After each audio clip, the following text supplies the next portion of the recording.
다 같이 사도신경으로 우리의 신앙을 고백하며 새벽 예배 하나님께 올려드리겠습니다. 전능하사 천지를 만드신 하나님 아버지를 내가 믿사오며 그 외아들 우리 주 예수 그리스도를 믿사오니 이는 성령으로 잉태하사 동정녀 마리아에게 나시고 본디오 빌라도에게 고난을 받으사 십자가에 못 박혀 죽으시고 장사한 지 사흘 만에 죽은 자 가운데서 다시 살아나시며 하늘에 오르사 전능하신 하나님 우편에 앉아 계시다가 저리로서 산자와 죽은 자를 심판하러 오시리라. 성령을 믿사오며 거룩한 공회와 성도가 서로 교통하는 것과 죄를 사하여 주시는 것과 몸이 다시 사는 것과 영원히 사는 것을 믿사옵나이다. 아멘.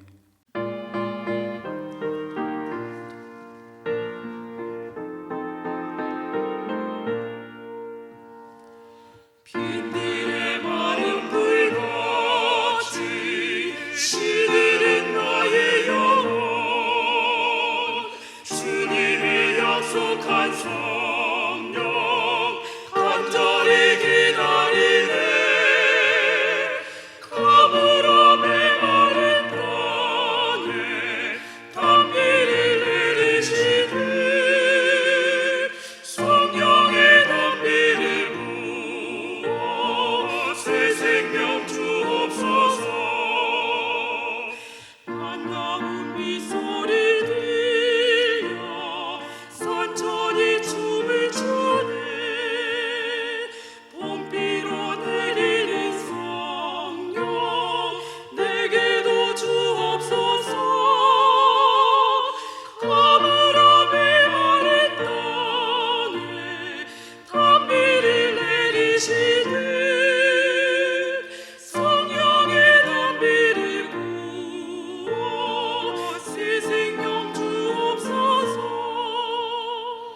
철 따라 우러를 내려 소목이 무성하니 갈급한 내 심령 위에 성령을 부으소서 가물어 메마른 땅에 단비를 내리시니 성령의 단비를 부어 새 생명 주옵소서 참되신 사랑의 언약 어길 수 있어버려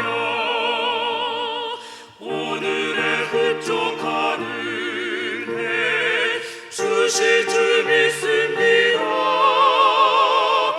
가물어 메마른 땅에 단비를 내리시니 성령의 단비를 부어 새 생명 주옵소서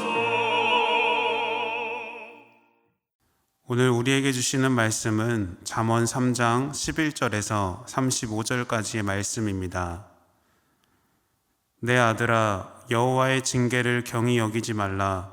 그 꾸지람을 싫어하지 말라. 대저 여호와께서 그 사랑하시는 자를 징계하시기를 마치 아비가 그 기뻐하는 아들을 징계함 같이 하시느니라. 지혜를 얻은 자와 명철을 얻은 자는 복이 있나니 이는 지혜를 얻는 것이 은을 얻는 것보다 낫고 그 이익이 정금보다 나음이니라. 지혜는 진주보다 귀하니 내가 사모하는 모든 것으로도 이에 비교할 수 없도다. 그의 오른손에는 장수가 있고 그의 왼손에는 부귀가 있나니 그 길은 즐거운 길이요 그의 지름길은 다 평강이니라. 지혜는 그 얻은 자에게 생명나무라. 지혜를 가진 자는 복되도다. 여호와께서는 지혜로 땅에 터를 놓으셨으며 명철로 하늘을 견고히 세우셨고 그의 지식으로 깊은 바다를 갈라지게 하셨으며 공중에서 이슬이 내리게 하셨느니라. 내 아들아 완전한 지혜와 근신을 지키고 이것들이 내 눈 앞에서 떠나지 말게 하라. 그리하면 그것이 내 영혼의 생명이 되며 내 목의 장식이 되리니 내가 내 길을 평안히 행하겠고 내 발이 거치지 아니하겠으며 내가 누울 때에 두려워하지 아니하겠고 내가 누운즉 내 잠이 달리로다. 너는 갑작스러운 두려움도 악인에게 닥치는 멸망도 두려워하지 말라. 대저 여호와는 내가 의지할 이시니라. 내 발을 지켜 걸리지 않게 하시리라. 내 손이 선을 베풀 힘이 있거든 마땅히 받을 자에게 베풀기를 아끼지 말며 내게 있거든 이웃에게 이르기를 갔다가 다시 오라. 내일 주겠노라 하지 말며 내 이웃이 내 곁에서 평안히 살거든 그를 해하려고 꾀하지 말며 사람이 내게 악을 행하지 아니하였거든 까닭없이 더불어 다투지 말며 포악한 자를 부러워하지 말며 그의 어떤 행위도 따르지 말라. 대저 패역한 자는 여호와께서 미워하시나 정직한 자에게는 그의 교통하심이 있으며 악인의 집에는 여호와의 저주가 있거니와 의인의 집에는 복이 있느니라. 진실로 그는 거만한 자를 비웃으시며 겸손한 자에게 은혜를 베푸시나니 지혜로운 자는 영광을 기업으로 받거니와 미련한 자의 영달함은 수치가 되느니라. 아멘. 다 같이 기도하겠습니다. 사랑의 주님, 오늘도 우리에게 귀한 생명을 허락하셔서 하나님의 말씀 가운데 나올 수 있도록 인도하여 주신 은혜에 감사를 드립니다. 언제나 말씀으로 살아가고자 노력하고 힘쓰는 우리들 가운데 하나님 지혜와 능력을 더하여 주셔서 하나님의 자녀답게 살아가는 우리의 삶이 되게 하여 주시옵소서. 하나님, 우리의 삶에서 믿음과 세상의 갈림길에 설 때가 있습니다. 그럴 때마다 우리에게 지혜를 더하여 주셔서 주님을 더 붙잡게 하시고 하나님과 함께하는 기쁨이 넘치는 매일의 삶이 될 수 있도록 함께하여 주시옵소서. 오늘도 하나님께서 주시는 말씀을 듣기를 원합니다. 그 말씀을 통해 내가 걸어가는 길을 발견하게 하시고 순종함으로 나아가는 시간이 되게 하여 주시옵소서. 모든 것 주님께 감사드리며 예수님의 이름으로 기도드립니다. 아멘. 할렐루야. 오늘도 하루의 첫 시간을 주님께 드리며 하나님 말씀 앞에 나와 믿음을 고백하는 모든 성도님들에게 하나님의 크신 은혜가 임하기를 축원합니다. 오늘은 하나님을 바라보는 지혜라는 제목으로 말씀을 나누고자 합니다. 여러분, 행복하고 싶으시죠? 또 복받고 싶으시죠? 우리는 행복과 복을 받는다는 말을 들으면 세상의 방법들을 떠올리게 되는데요. 예를 들면 복권, 로또, 주식, 비트코인이 되겠죠. 그런데 잠언은 우리가 행복한 삶을 사는 사람이 누구이며 어떤 사람이 복을 받는지 알려줍니다. 바로 하나님과의 관계를 잘 세우고 그 안에서 온전해야 한다는 것입니다. 하나님과의 관계를 잘 세운다는 말은 어떤 모습일까요? 그것은 하나님 말씀을 귀하게 여기며 그 말씀을 마음에 새겨서 따르는 것입니다. 쉽게 말해서 하나님 말씀 앞에 순종하는 삶이죠. 그리고 아멘으로 답하는 것입니다. 오늘 이 새벽의 시간 잠언의 말씀처럼 하나님을 인정하며 나에게 주시는 말씀에 아멘으로 고백해 보십시오. 그러면 우리는 행복하고 복을 받는 자녀가 될 줄로 믿습니다. 지혜는 우리에게 행복과 복을 주는데요. 우리의 복과 행복은 좋은 일을 통해 얻기도 하지만 때로는 고난을 통해 경험하기도 하죠. 군대 훈련소 생활의 마지막 주 훈련의 꽃은 행군입니다. 긴 거리를 밤을 새면서 열심히 걷는 행군이 얼마나 힘이 드는지 경험해 보신 분들만 아실 텐데요. 발도 아프고 짊어진 군장은 점점 무겁고 때로는 잠이 오기도 합니다. 그런데 이런 힘든 고통의 끝에서 얻는 두 가지 행복이 있습니다. 첫째는 힘든 몸을 따뜻하게 해주는 컵라면이고 둘째는 훈련병에서 2등병이 된다는 행복입니다. 별것 아닌 것 같지만 작은 것에서 큰 행복을 누리게 되는 것이죠. 우리에게 늘 좋은 일만 생기면 좋겠지만 실제로는 그렇지 못할 때가 있습니다. 기쁠 때나 슬플 때, 즐거울 때나 괴로울 때가 있는데요. 우리는 그런 상황 속에서도 작은 행복을 누리고 감사할 수 있어야 합니다. 그리고 하나님을 바라보는 지혜가 필요합니다. 왜냐하면 지혜는 어느 상황 속에 있다고 하더라도 그만한 가치가 있기 때문입니다. 오늘 본문에 앞서 9절에서 10절은 하나님을 따라 사는 사람에게 약속된 번영과 축복에 대해 말씀합니다. 그리고 본문 11절, 12절은 징계 속에서도 주시는 지혜와 복에 대해 말씀하고 있습니다. 생각해보면 우리가 어렸을 때나 학창시절에 한 번쯤은 부모님이나 선생님에게 혼이 났던 경험이 있으실 텐데요. 혼나는 내용은 비슷했을 것입니다. 주로 공부 안 해서 혼나고 말 안 들어서 혼나고 때로는 형제 자매 간에 싸워서 혼이 났을 텐데요. 저도 어렸을 때 많이 혼났습니다. 공부 안 하고 게임한다고 많이 혼났었죠. 그런데 혼이 날 때는 억울하기도 하고 속이 상하기도 합니다. 하지만 우리가 혼나는 것은 우리가 잘못해서도 있지만 우리가 다 좋은 길로 걸어가도록 돕기 위한 훈계라는 목적도 있습니다. 오늘 말씀의 시작인 11절을 보면 이렇게 말합니다. 내 아들아, 여호와의 징계를 경히 여기지 말라. 그 꾸지람을 싫어하지 말라. 혼날 때 반응은 세계 공통인 것 같습니다. 또 시대를 넘어도 비슷한 것 같은데요. 징계를 경히 여긴다는 것과 꾸지람을 싫어한다라는 것입니다. 징계를 경히 여긴다라는 것은 내가 왜 벌을 받는지 잘 생각하지 않는다는 것이죠. 혼날 때 누가 내가 이 벌을 받는 이유는 내가 조금 더 성장하기 위해 부모님이 또는 선생님이 혼을 내시는구나 라고 생각할까요? 이 시간이 빨리 끝났으면 좋겠다라는 생각만 하지 않을까요? 우리는 벌 받는 시간이 무엇을 의미하는지 생각하지 않고 오히려 문제를 내 힘으로 해결하고 상황을 벗어나려고 노력합니다. 아무런 반성도 없이 그 시간이 끝나기만을 기다리고 있는 것이죠. 그리고 꾸지람을 싫어한다라는 것은 말 그대로 혼나는 것 자체를 싫어한다는 것입니다. 실제로 혼나는 것을 좋아하는 사람이 어디 있을까요? 아버지, 어머니, 저 혼나고 싶습니다. 저를 혼내주세요. 선생님, 저 혼나고 싶어요. 이렇게 혼이 나는 일에 적극적인 사람은 아무도 없을 것입니다.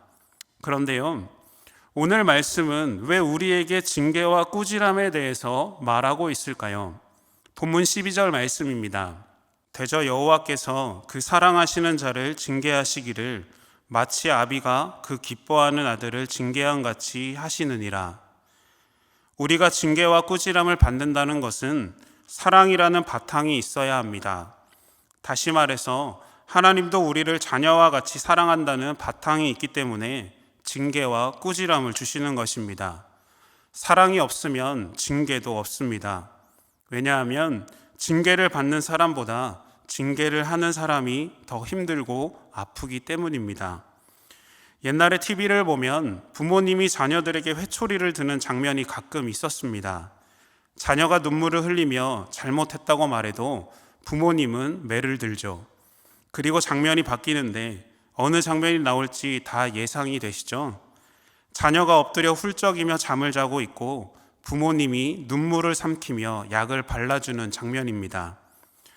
여러분, 사랑하기 때문에 징계도 하고 꾸지람도 하는 것입니다.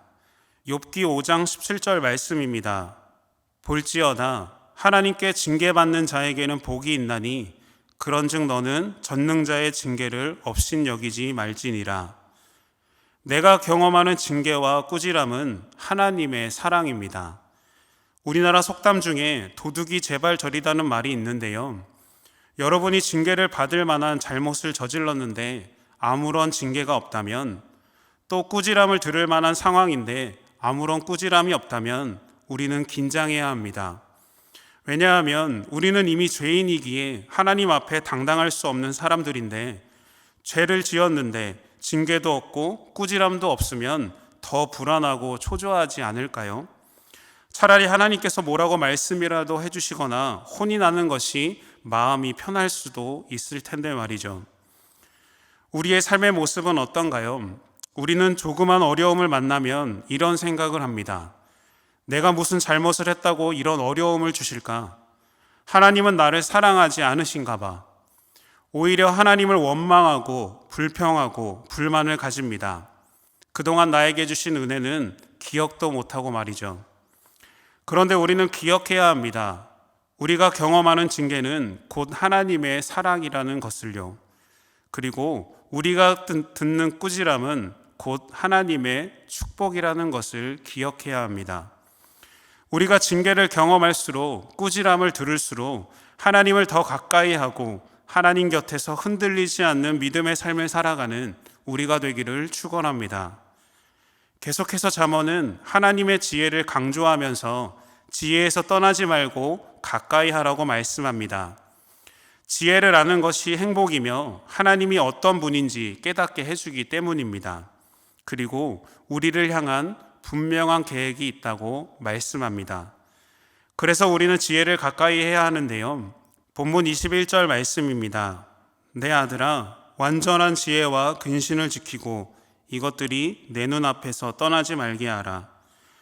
우리가 지혜를 떠나지 않는다라는 것은 하나님의 말씀을 늘 가까이 한다는 것이고 그 말씀을 삶에서 순종으로 지킨다라는 것입니다.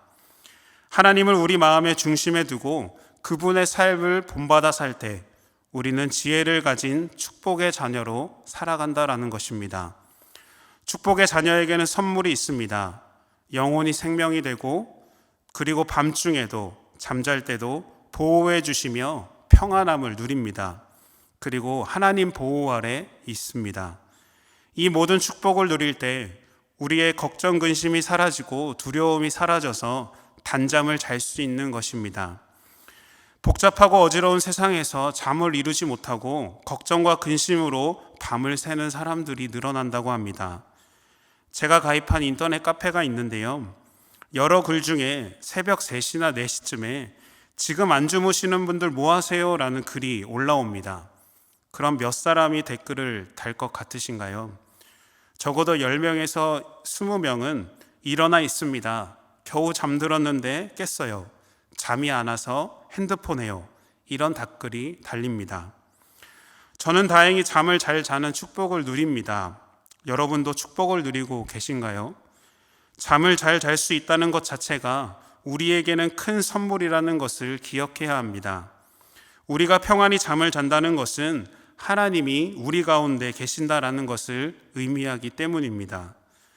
하나님을 경외하고 하나님 말씀을 마음에 품은 자만이 누릴 수 있는 축복인 것이죠. 그 축복의 은혜를 누리며 살아가는 사람이 하나님의 지혜를 소유한 것입니다.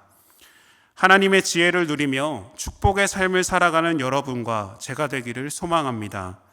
그리고 지혜 가운데 함께 하신 하나님을 바라보며 우리에게 평안과 위로를 주시는 은혜를 경험하는 우리가 되기를 축원합니다. 그리고 본문은 이웃과의 선한 인간관계를 갖는 것이 지혜로운 삶이며 복을 받는 길이라는 이야기로 말씀을 마무리합니다.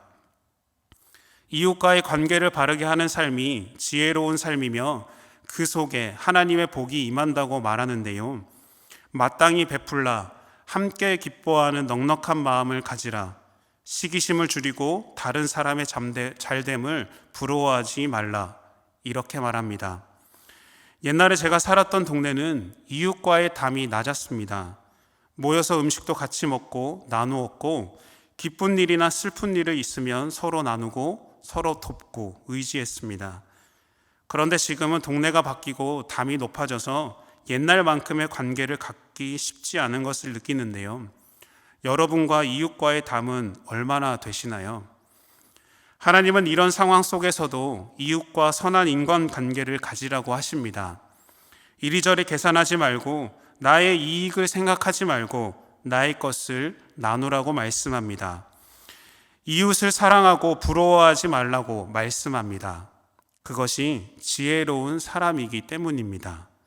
여러분은 지혜로운 사람으로 살아갈 준비가 되셨나요?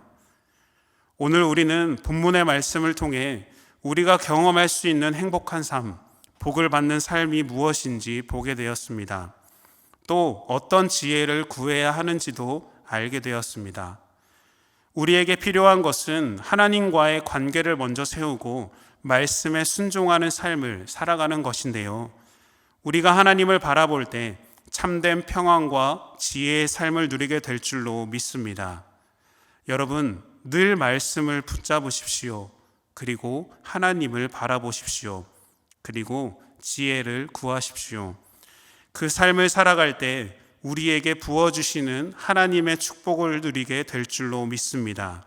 매일마다 믿음으로 그 길을 걸어가는 여러분과 제가 되기를 축원합니다. 다 같이 주기도문으로 예배를 마치겠습니다. 하늘에 계신 우리 아버지여, 이름이 거룩히 여김을 받으시오며 나라가 임하시오며 뜻이 하늘에서 이룬 것 같이 땅에서도 이루어지이다. 오늘 우리에게 일용할 양식을 주시옵고 우리가 우리에게 죄 지은 자를 사하여 준 것 같이 우리 죄를 사하여 주시옵고 우리를 시험에 들게 하지 마시옵고 다만 악에서 구하시옵소서. 나라와 권세와 영광이 아버지께 영원히 있사옵나이다. 아멘.